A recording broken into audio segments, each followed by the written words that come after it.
CAA ചട്ടം ഇറക്കിക്കൊണ്ടുള്ള കേന്ദ്ര സർക്കാരിന്റെ തീരുമാനത്തിനെതിരായി രാജ്യവ്യാപകമായ പ്രക്ഷോഭത്തിലേക്ക് കോൺഗ്രസ് പോവുകയും കേരളത്തിലെ ഐക്യ ജനാധിപത്യ മുന്നണിയും ഇന്ന് സംസ്ഥാന വ്യാപകമായി പ്രതിഷേധ പരിപാടികളും പ്രതിഷേധ പ്രകടനങ്ങളും നടത്തുകയാണ്. അതുപോലെ തന്നെ കോൺഗ്രസ് പാർട്ടിയും ഒറ്റയ്ക്കും UDF ഒരുമിച്ചുമായിട്ടുള്ള ധാരാളം പരിപാടികൾ ഞങ്ങൾ ആസൂത്രണം ചെയ്തിട്ടുണ്ട്. ഞങ്ങളുടെ യുവജന സംഘടനകളും മഹിളാ സംഘടനകളും അടക്കമുള്ള സംഘടനകൾ ഈ സമരമുഖത്തുണ്ടാകും. ഇത് രാജ്യത്തെ ഭിന്നിപ്പിക്കുന്നതിന് വേണ്ടിയും വിഭജിപ്പിക്കുന്നതിന് വേണ്ടിയിട്ടും ചെയ്തിട്ടുള്ളൊരു നടപടിയാണ്. യഥാർത്ഥത്തിൽ വർഗീയ ധ്രുവീകരണം നടത്തി തെരഞ്ഞെടുപ്പിന്റെ തൊട്ടു മുമ്പ് അതിൽ നിന്നും രാഷ്ട്രീയ മുതലെടുപ്പ് നടത്താൻ വേണ്ടിയിട്ടുള്ള സംഘപരിവാർ ഗവൺമെന്റിന്റെ ഈ ശ്രമത്തെ ഞങ്ങൾ ശക്തിയായി നിർത്തും. ഒരാവശ്യമില്ലാതെ സുപ്രീം കോടതിയിൽ ഇത് നടപ്പാക്കാൻ ഞങ്ങൾ ഉദ്ദേശിക്കുന്നില്ല ഇപ്പോൾ എന്ന് അഫിഡവിറ്റ് കൊടുത്തതിന് ശേഷമാണ് കേസുള്ള സമയത്താണ് ഈ ചട്ടം തെരഞ്ഞെടുപ്പിന് തൊട്ടു മുമ്പ് കൊണ്ടുവന്നത്. നിയമപരമായി ഞങ്ങൾ ഈ വിഷയത്തെ നേരിടാൻ വേണ്ടിയിട്ടുള്ള എല്ലാ നടപടികളും സ്വീകരിക്കും. രാജ്യത്തെ ഭിന്നിപ്പിക്കാൻ, രാജ്യത്തെ വിവിധ കക്ഷികളിലാക്കാൻ, മതത്തിന്റെ അടിസ്ഥാനത്തിൽ പൗരത്വം തീരുമാനിക്കാനുള്ള ഒരു തീരുമാനത്തെയും ഞങ്ങൾ അംഗീകരിക്കില്ല. അതിനെ ചെറുത്തു തോൽപ്പിക്കും. ഇത് അടിസ്ഥാനപരമായി ഭരണഘടനാ വിരുദ്ധമായ ഒരു കാര്യമാണ്. ഭരണഘടനയിൽ പൗരത്വത്തിന് എങ്ങനെയാണ് പൗരത്വം ഇന്ത്യയിൽ നൽകേണ്ടതെന്ന് കൃത്യമായി ആർട്ടിക്കിൾ 5 കൃത്യമായി നിർവചിച്ചിട്ടുണ്ട്.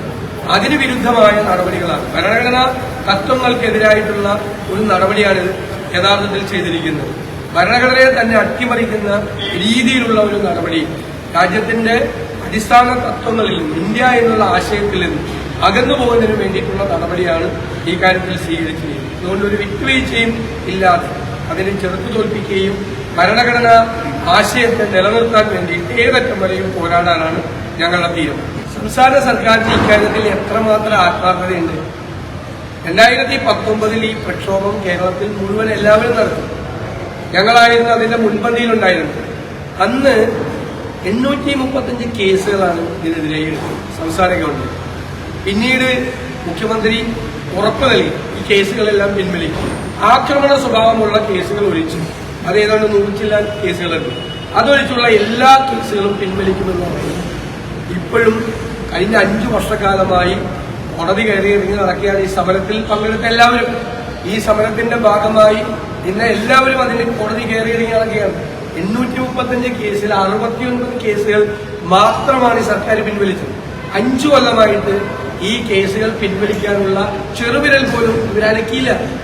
ഇവരാരുടെ കൂടെയാണ് യഥാർത്ഥത്തിൽ CAAക്കെതിരായി സമരം ചെയ്ത ആളുകൾക്കെതിരായി കേസുകൾ പിൻവലിക്കുമെന്ന് ഉറപ്പ് കൊടുത്തിട്ട് പോലും 5 കൊല്ലമായി 835 കേസുകളിൽ 69 കേസുകൾ മാത്രമാണ്.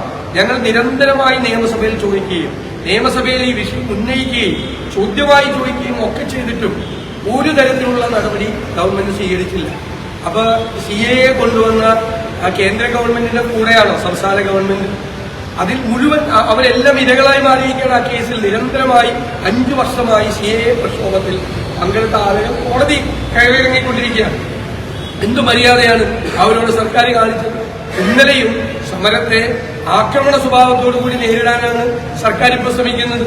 ഇന്നലെ സമരം ചെയ്ത യൂത്ത് കോൺഗ്രസ് പ്രവർത്തകർക്ക് ഉൾപ്പെടെയുള്ള ആളുകളെ പോലീസ് വളരെ കഠിനമായിട്ടാണ് നേരിടുന്നത്. ശത്രുക്കളെ പോലെയാണ് നേരിടുന്നത്. ആരുടെ നിർദ്ദേശപ്രകാരമാണ് ഇത് ചെയ്യുന്നത്? SFI സമരം ചെയ്യുമ്പോഴും DYFI സമരം ചെയ്യുമ്പോഴൊന്നും പോലീസിന് ഈ നടപടിയില്ലല്ലോ. പോലീസ് അവരെ ചേർത്ത് പിടിച്ച് അവരെ കെട്ടിപ്പിടിച്ചു കൊണ്ടുപോയാണ് ചെയ്യുന്നത്. അപ്പൊ CAA പ്രക്ഷോഭത്തിൽ പങ്കെടുക്കുന്ന ആളുകൾക്കെതിരായിട്ടുള്ള സർക്കാരിന്റെ നിലപാടെന്താണ്?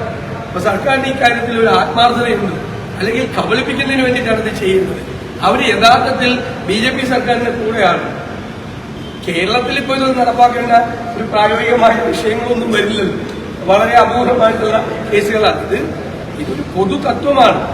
മതത്തിന്റെ അടിസ്ഥാനത്തിൽ പൗരത്വം തീരുമാനിക്കുന്ന ഒരു അടിസ്ഥാനപരമായ ഒരു വ്യതിചലനമാണ് യഥാർത്ഥത്തിൽ നടന്നിരിക്കുന്നത്. ഇതിനെതിരായിട്ടാണ് ഞങ്ങൾ നിലപാട് സ്വീകരിച്ചിരിക്കുന്നത്. അതിനൊരു പ്രസക്തിയില്ല, മറുപടിക്ക് ഒരു പ്രസക്തിയില്ല. ഞാൻ പിന്നെ അതിനെക്കുറിച്ച് പറയാനില്ല. ഒരു ആത്മാർത്ഥ ഇല്ലാതെയാണ് സംസാരിക്കുന്നത്. ഒരു ആത്മാർത്ഥ അവർക്ക് ഇല്ല എന്നതിന്റെ ഏറ്റവും വലിയ ഉദാഹരണമാണ് 5 കൊല്ലമായി 700-ലധികം കേസുകൾ, 700 കേസുകൾ സംസ്ഥാനത്തിന്റെ വിവിധ ഭാഗങ്ങളിൽ നിൽക്കുകയാണ്. ഒരു തരിമ്പ് ആത്മാർത്ഥത ഉണ്ടെങ്കിൽ പറഞ്ഞ വാക്ക് പാലിക്കുന്നു. എന്തുകൊണ്ട് കേസുകൾ പിൻവലിക്കായിരുന്നു? എന്തുകൊണ്ടാണ് അവരിപ്പോഴും ബുദ്ധിമുട്ടിക്കുന്നത്? ഇപ്പോഴും സമരം ചെയ്യുന്നവരെ ശത്രുക്കളെ പോലെയാണ് നേരിടുന്നത്. അങ്ങനെയാണോ ചെയ്യുന്നത്? അങ്ങനെയല്ലല്ലോ അവർക്ക് വേണ്ടപ്പെട്ട ആളുകളോട് അവർ ചെയ്യുന്നത്. സർക്കാരിന്റെ നടപടിയിൽ ഞങ്ങൾക്ക് സംശയമുണ്ട്. അതുകൊണ്ട് തന്നെയാണ് ഞങ്ങൾ പണ്ട് ഒരുമിച്ചുള്ള സമരത്തിനൊന്നും പോകാറുണ്ട്.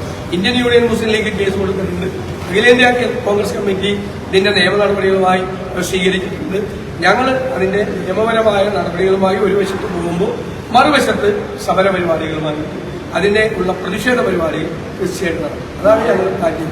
തീർച്ചയായിട്ടും ഇതുകൂടി ഗൗരവതരമായി ചർച്ച ചെയ്യും. തെരഞ്ഞെടുപ്പിന്റെ മുന്നൊരുക്കങ്ങൾക്ക് വേണ്ടിയിട്ടാണ് APCC കൂടുന്നതെങ്കിലും ഇതുകൂടി വന്ന സാഹചര്യത്തിൽ ഈ സമര പരിപാടികൾ പ്രതിഷേധ പരിപാടികൾ കൂടി നാളത്തെ KPCC യോഗത്തിൽ വളരെ വിശദമായി ചർച്ച. ഞാൻ എന്ന് പറഞ്ഞില്ല, ഞാൻ അവർക്ക് ഇക്കാര്യത്തിൽ ആത്മാർത്ഥതയാണ് ഞാൻ ചോദ്യം ചെയ്തത്. സത്യസന്ധമായിട്ടാണ് അവരിത് സമീപിക്കുന്നത്. ഉണ്ടെങ്കിൽ ഈ 5 കൊല്ലമായിട്ട് എന്തുകൊണ്ട് ഈ കേസുകൾ പിൻവലിച്ചില്ല എന്ന ചോദ്യത്തിന് മുഖ്യമന്ത്രി ഉത്തരം പറയണം. മുഖ്യമന്ത്രി വാക്കുകൊടുത്താണ് ശബരിമല പ്രക്ഷോഭണത്തിലെ കേസുകളും ഈ കേസുകളും പിൻവലിക്കുമെന്ന് പറഞ്ഞാൽ എന്തുകൊണ്ട് ഈ കേസുകൾ പിൻവലിച്ചില്ല? ഞങ്ങൾ നിരന്തരം ഇത് ആവശ്യപ്പെട്ടുകൊണ്ടിരിക്കുക, മറന്നുപോയതൊന്നുമല്ല, ഞങ്ങൾ ഓർമ്മപ്പെടുത്തിക്കൊണ്ടിരിക്കുകയാണ്. എന്നിട്ട് ഈ കേസുകൾ പിൻവലിച്ചില്ല. എന്നിട്ട് ഞങ്ങൾ പ്രക്ഷോഭണം നടത്തും, സമരം നടത്തും എന്ന് പറഞ്ഞിട്ട് എന്ത് അർത്ഥമാണ് അതിനകത്തുള്ളത്? ഞങ്ങളതിന്റെ ആത്മാർത്ഥതയാണ് ചോദ്യം ചെയ്യുന്നത്. രാജ്യവ്യാപകമായി ഒരു വിഷയം തന്നെ ഒരുപാട് വിഷയങ്ങളുണ്ട്. കേന്ദ്ര സംസ്ഥാന ഗവൺമെന്റുകൾക്കെതിരെയായിട്ടുള്ള ഒരുപാട് വിഷയങ്ങളുണ്ട്. ആ വിഷയത്തിൽ ഒരു പ്രധാനപ്പെട്ട വിഷയം തന്നെയായി ഇത് മാറും എന്ന കാര്യത്തിൽ സംശയമില്ല. ഇപ്പോഴാണ് ഞങ്ങൾ ഇന്ത്യയിലെ ജനങ്ങളോട് ചോദിക്കുന്നത്, അവരുടെ അരക്ഷിതത്വം കോൺഗ്രസ് അധികാരത്തിൽ ഇല്ലാതായപ്പോൾ ഉണ്ടായ ഒരു അരക്ഷിതത്വം, ജനങ്ങളുടെ മനസ്സിലുണ്ടായ ഭീതി, ഇവർ വീണ്ടും അധികാരത്തിൽ വന്നാൽ എന്തും ചെയ്യാൻ മടിക്കില്ല എന്നതിന്റെ ഒരു മുന്നറിയിപ്പ് കൂടിയാണ് ഇത് എല്ലാ വിഭാഗം ജനങ്ങളും കാണും. കോൺഗ്രസ് അധികാരത്തിൽ നിന്ന് പുറത്തുപോയപ്പോഴാണ് ഈ അപകടമുണ്ടായത് എന്നുള്ള തിരിച്ചറിവ് ഇന്ത്യയിലെ ജനാധിപത്യ ബോധ്യമുള്ള എല്ലാവർക്കും ഉണ്ടാകും. കേരളത്തിലും ഉൾപ്പെടെയുള്ള രാജ്യത്തിന്റെ വിവിധ ഭാഗങ്ങളിൽ ഉണ്ടാകും. എത്ര അപകടകരമായിട്ടാണ് അവരത് കൊണ്ടുപോകുന്നത്. അപ്പോൾ ഇവരെ അധികാരത്തിൽ നിന്ന് നീക്കം ചെയ്ത് കോൺഗ്രസ് നേതൃത്വത്തിലുള്ള ഇന്ത്യ മുന്നണി അധികാരത്തിൽ വരണം എന്ന് രാജ്യത്തെ ജനങ്ങൾ, ജനാധിപത്യ വിശ്വാസികൾ ആഗ്രഹിക്കുന്ന തലത്തിലേക്ക് ഇവരിതിനെ കൊണ്ടുപോയിരിക്കുകയാണ്. ഇവർ അപകടകാരികളാണെന്ന് അവര് തന്നെ സ്വയം പുറപ്പുറത്ത് കയറി പ്രഖ്യാപിച്ചിരിക്കുന്ന ഒരു സാഹചര്യമാണ് ഉണ്ടായത്. ഞാൻ ചെയ്യുന്നത് ഇപ്പൊ രാജ്യസഭയിലേക്കല്ലല്ലോ തെരഞ്ഞെടുപ്പ് നടക്കുന്നത്, ലോകസഭയിലേക്കാണ് തെരഞ്ഞെടുപ്പ്. ഞങ്ങളുടെ ലക്ഷ്യം വളരെ കൃത്യമാണ്. ലോകസഭയിൽ കോൺഗ്രസ് അംഗങ്ങളുടെ എണ്ണം വർദ്ധിപ്പിച്ച് ഭൂരിപക്ഷം, ഇന്ത്യ മുന്നണിക്ക് ഭൂരിപക്ഷം നേടി സംഘപരിവാർ സർക്കാരിനെ താഴെ ഇറക്കാനാണ് ഞങ്ങൾ. അതിനാണ് മത്സരിക്കുന്നത്. CPM മത്സരിക്കുന്നത് പ്രതിപക്ഷത്തിരിക്കാനാണ്, അല്ലെ? ഞങ്ങൾ അധികാരത്തിൽ നിന്ന് മോഡി സർക്കാരിനെ നീക്കം ചെയ്യാൻ വേണ്ടിയിട്ടാണ് ഞങ്ങൾ മത്സരിക്കുന്നത്. ലോകസഭയിൽ ഞങ്ങളുടെ അംഗങ്ങളുടെ എണ്ണം കൂടും. ഞങ്ങളുടെ മുതിർന്ന നേതാക്കളെല്ലാം മത്സരിക്കുക. ഛത്തീസ്ഗഡിന്റെ മുഖ്യമന്ത്രിയായിരുന്ന ഭൂപേഷ് ബാഗൽ മത്സരിക്കുകയാണ്. അതേ ഇപ്പൊ അസംബ്ലി ഇലക്ഷൻ ജയിച്ച ആളാണ്, MLA ആണ് അവിടുത്തെ. നിരവധി ആളുകൾ, പ്രധാനപ്പെട്ട നേതാക്കന്മാർ, വിജയ സാധ്യതയുള്ള മുഴുവൻ നേതാക്കന്മാരോട് മത്സരിക്കാൻ പറഞ്ഞിരിക്കുക. ആലപ്പുഴ സീറ്റ് പരിഗണിച്ചപ്പോൾ കേരളത്തിലെ മുഴുവൻ കോൺഗ്രസ് നേതാക്കന്മാർ ഞങ്ങൾ ഒറ്റക്കെട്ടായി ശ്രീ രാഹുൽ ഗാന്ധിയോടും കോൺഗ്രസ് പ്രസിഡന്റിനോടും അവിടെ മത്സരിക്കാൻ പറ്റിയ ഏറ്റവും ബെസ്റ്റ് സ്ഥാനാണ് KC വേണുഗോപാലാണെന്ന് പറഞ്ഞു. അങ്ങനെയല്ല ഒരു പാർട്ടി തീരുമാനിക്കേണ്ടത്. എല്ലാ സ്ഥലത്തും ഞങ്ങൾ തീരുമാനിച്ചിരിക്കുന്നത് അവിടെ മത്സരിക്കാൻ പറ്റാവുന്ന, ജയിക്കാൻ പറ്റാവുന്ന ഏറ്റവും നല്ല സ്ഥാനാർത്ഥി KC വേണുഗോപാലും ജയിക്കാൻ ഇവർ അസൂയപ്പെടുന്ന കാര്യം. അവർ കഴിഞ്ഞ പ്രാവശ്യം ഒരു സീറ്റാണ് പിടിച്ചത്, 20-ൽ ഒരെണ്ണം. അത് നഷ്ടപ്പെടുന്നതിന്റെ ദുഃഖമാണ് അവർക്ക്. അവർ പറഞ്ഞോട്ടെ, അത് തെറ്റായിട്ടുള്ളൊരു വാർത്തയാണ്. ഒന്ന്, പോലീസ് ഹരാസ്മെന്റിനെതിരായിട്ട് എറണാകുളം DCC പ്രസിഡന്റ് ഹൈക്കോടതിയിൽ കേസ് കൊടുത്തു. ആ കേസിന്റെ വിവിധ വശങ്ങൾ ചോദിച്ചറിയുന്നതിന്റെ ഇടയിൽ പോലീസിന്റെ ആരോപണം മൃതദേഹം വെച്ച് ഇങ്ങനെ രാഷ്ട്രീയ മുതലെടുപ്പ് നടത്തിയെന്നുള്ളതാണ്. എന്താണ് അങ്ങനെ ഒരു ഇത് വരാൻ കാരണം, അങ്ങനെ ഒരു പോലീസ് അലിഗേഷൻ വരാൻ കാരണമെന്ന് കോടതി അന്വേഷിച്ചു. കോടതി അന്തിമമായി പറഞ്ഞിരിക്കുന്നത് 2 കാര്യങ്ങൾ പോലീസ് വ്യക്തമാക്കുന്നതാണ്. ഒന്ന്, ഒരേ ക്രൈം എന്ന് പോലീസ് ആക്ഷേപിക്കുന്ന ഒരേ കുറ്റത്തിന് ഒന്നിലധികം കേസുകൾ എടുത്തിരിക്കും. ഭരണഘടനാ വിരുദ്ധം. ഒരേ കുറ്റത്തിന് ഒരേ വാചകങ്ങൾ, FIR-ൽ ഒരേ വാചകം, ഒരേ കുറ്റത്തിന് ഒന്നിലധികം കേസുകൾ എടുത്തിരിക്കും. 2, DCC പ്രസിഡന്റിനെ അറസ്റ്റ് ചെയ്ത് പ്രതിഷേധിച്ച് സമരം നടത്തി. ആ സമരം നടത്തിയതിന്റെ പേരിൽ കേസെടുത്തു. അപ്പൊ DCC പ്രസിഡന്റ് പോലീസ് കസ്റ്റഡിയിലാണ്. അതിലും DCC പ്രസിഡന്റ് പ്രതിയാണ്. വിചിത്രമായ കാര്യമാണ്. DCC പ്രസിഡന്റിനെ അറസ്റ്റ് ചെയ്ത് പോലീസ് കസ്റ്റഡിയിൽ DC പ്രസിഡന്റ് ഇരിക്കുമ്പോൾ പുറത്ത് സമരം നടക്കുന്നു. ആ പുറത്ത് സമരത്തിന് കേസെടുത്തപ്പോൾ അതിൽ DCC പ്രസിഡന്റ് 1-ാം പ്രതിയാണ്. ഈ 2 ചോദ്യങ്ങൾക്ക് പോലീസ് ഉത്തരം കൊടുക്കണം എന്നാണ് കോടതി ആവശ്യം. അതാണ് ഫൈൻഡിങ്ങാണ് കോടതി. അങ്ങനെ ചോദിച്ചു. കാരണം അത് അവരുടെ അലിഗേഷനാണ്, അതായത് പോലീസിന്റെ അലിഗേഷനാണ്. അങ്ങനെ ചെയ്തോ എന്ന് ചോദിച്ചാൽ കോടതി വിവരങ്ങൾ തേടുന്നതിന്റെ ഇടയിൽ ഒരുപാട് കാര്യങ്ങൾ ശേഖരിക്കുമല്ലോ, വിവരങ്ങൾ തേടും. പക്ഷെ അവിടുത്തെ ഫൈൻഡിങ് എന്താണ്? അവർ ആവശ്യപ്പെട്ടിരിക്കുന്നത് എന്താണ്? കോടതി ആവശ്യപ്പെട്ടിരിക്കുന്നത് ഈ രണ്ട് കാര്യമാണ്. അതാണ് ഞങ്ങൾ പറഞ്ഞത്. ഒരേ കുറ്റത്തിന് ഒന്നിലധികം കേസുകൾ എടുത്തിരിക്കുന്നു. പോലീസ് കസ്റ്റഡിയിലിരിക്കുന്ന DCC പ്രസിഡന്റ് പോലീസ് കസ്റ്റഡിയിൽ ഇരിക്കുമ്പോൾ പുറത്ത് നടന്ന സംഭവത്തിൽ DCC പ്രസിഡന്റിന് 1-ാം പ്രതിയാണ് കേസെടുത്തിരിക്കുന്നത്. അപ്പോൾ ഇയാളെ എന്തായാലും തൂക്കും എന്നുള്ള പോലീസിന്റെ വാശിയാണ്. മുകളിൽ നിന്നുള്ള മുഖ്യമന്ത്രിയുടെ ഓഫീസിലെ ചില വ്യാപക സംഘക്കാർ പറയുന്നതനുസരിച്ച് പോലീസ് തുള്ളുകയാണ്. അതിനാണിപ്പോ പോലീസ് പഴി അനുഭവിക്കേണ്ടി വരുന്നത്. ഞങ്ങൾ നിയമപരമായ മാർഗങ്ങൾ തേടി ഞങ്ങൾ കോടതി ചോദിക്കുന്ന ചോദ്യങ്ങൾക്കുള്ള മറുപടി പറയും. എന്താണ് അവിടുത്തെ സാഹചര്യം മറുപടി പറയും. ഞങ്ങൾ എടുത്തുകൊണ്ട് വന്നതല്ലല്ലോ മൃതദേഹം. അവിടെ ഭർത്താവിന്റെയും ചുവ അവരുടെ ഭർത്താവിന്റെയും മകന്റെയും പൂർണ്ണ സമ്മതത്തോടു കൂടിയാണ്. ഞാൻ ചോദിക്കട്ടെ, കേരളത്തിൽ ആന ചവിട്ടിക്കുന്ന എത്ര പേർക്ക് നഷ്ടപരിഹാരം കിട്ടിയിട്ടുണ്ട്? എത്ര പേർക്ക് നഷ്ടപരിഹാരം? 1 രൂപ നഷ്ടപരിഹാരം കിട്ടാത്ത കേസ് ഞാൻ കാണിച്ചു. 1 രൂപ. ഇവിടെ അവർക്ക് 10 ലക്ഷം രൂപ അവരുടെ വീട്ടിൽ കൊണ്ടുപോയി കൊടുത്തു. എന്തുകൊണ്ടാണ് കൊടുത്തത്?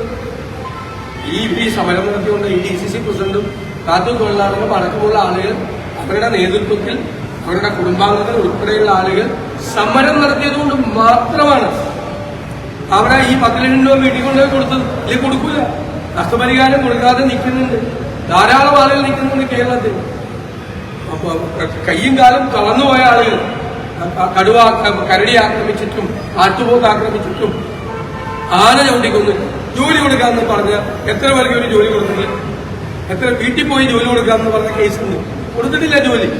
7000-ത്തിലധികം പേർക്ക് കൃഷിനാശവും ജീവനാശവും മറ്റേ അപകടങ്ങളും ഉണ്ടായിട്ട് 7000-ത്തിലധികം പേർക്ക് ഈ സർക്കാർ നഷ്ടപരിഹാരം കൊടുക്കാറുണ്ട്. ബോധമംഗലത്ത് അത് കൊടുപ്പിച്ചത് ഈ സമരം ചെയ്തുകൊണ്ടാണ്. ഇതിൽ കൊടുക്കൂല. വീണ്ടും കുട്ടമ്പുഴയിൽ ഒരാൾ മരണപ്പെട്ടിട്ടുണ്ട്. അപകടകരമായ രീതിയിലേക്ക് കാര്യങ്ങൾ പോവുകയാണ്.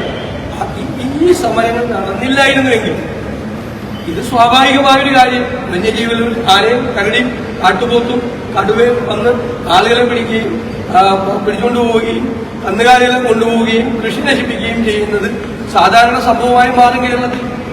എത്ര പേരാണ് ഈ 2.5 മാസത്തിനുള്ളിൽ? 8 പേരെയാണ് ആന കൊന്നത്. 8 പേരെ 2 മാസത്തിനുള്ളിൽ കൊന്നത്. അപ്പൊ അത് ചോദിക്കില്ലേ? ഞങ്ങളുടെ കർത്തവ്യം അതല്ലേ? പ്രതിപക്ഷത്തിന്റെ ധർമ്മം അതാണ്. ഞങ്ങളത് ചോദ്യം ചെയ്യും. ഞങ്ങളത് ചോദ്യം ചെയ്ത് ഞങ്ങളത് വയനാട്ടിലും കോതമംഗലത്തും ചാലക്കുടിയിലൊക്കെ സമരം ചെയ്തുകൊണ്ടാണ് ആ പാവങ്ങളുടെ വിഷയം കേരളത്തിന്റെ ഫോക്കസിലേക്ക് വന്നത്. അത് ഞങ്ങൾ തുടരും. മലപ്പുറം പാണ്ടിക്കാട് പോലീസ് കസ്റ്റഡിയിൽ ഒരാള് മരിച്ചിട്ടുണ്ട്. ഈ പോലീസ് മരിച്ചതിനെ തുടർന്നാണ് ഞാനിപ്പോ ആ വിവരം തേടി. ഇവിടുത്തെ ഒരു പഞ്ചായത്ത് മെമ്പർ ആയും ഈ അദ്ദേഹവുമായിട്ടാണ് ഒരുമിച്ച് പോലീസ് സ്റ്റേഷനിൽ പോയത്. പോലീസ് ഈ പഞ്ചായത്ത് മെമ്പറെ പുറത്തു നിർത്തി. എന്നിട്ട് CCTV ഇല്ലാത്ത ഭാഗത്ത് കൊണ്ടുപോയിട്ട് ഈ കൂടെ ചെന്ന ആളെ ക്രൂരമായി മർദ്ദിച്ചുവെന്നാണ് വീട്ടുകാരും കൂടെ പോയ പഞ്ചായത്ത് മെമ്പറും മർദ്ദിപ്പിക്കുന്നത്. മരണത്തെ തുടർന്ന് ഈ ആക്രമണത്തെ തുടർന്ന് CCTV ഇല്ലാത്ത സ്ഥലത്ത് കൊണ്ടുപോയി മർദ്ദിച്ചതിനെ തുടർന്ന് ഇയാൾ കുഴഞ്ഞു വീണ്ടും മരിച്ചു. അപ്പോൾ വിശദമായ കാര്യങ്ങൾ അന്വേഷിക്കാൻ പറയുന്നത് അങ്ങനെയാണ് സംഭവമെങ്കിൽ തീർച്ചയായിട്ടും വളരെ ഗൗരവത്തോടുകൂടി ഈ കസ്റ്റഡി മരണങ്ങൾ ഇങ്ങനെ ആവർത്തിക്കുകയാണ് കേരളത്തിൽ പോലീസ് ചെയ്യുകയാണ്. അപ്പൊ അത് അപകടകരമായ ഒരു സൂചനയാണ് ചെയ്യുന്നത്. പോലീസ് സ്റ്റേഷനിൽ ചെല്ലുന്ന ആളുകളെ CCTV ഇല്ലാത്ത സ്ഥലത്ത് കൊണ്ടുപോയി മർദ്ദിച്ചു കൊല്ലുക, അതാണോ പോലീസിന്റെ കാര്യമെന്ന് അറിയാം. നമ്മൾ കൂടുതൽ വിശദാംശങ്ങൾ തേടുന്നത്.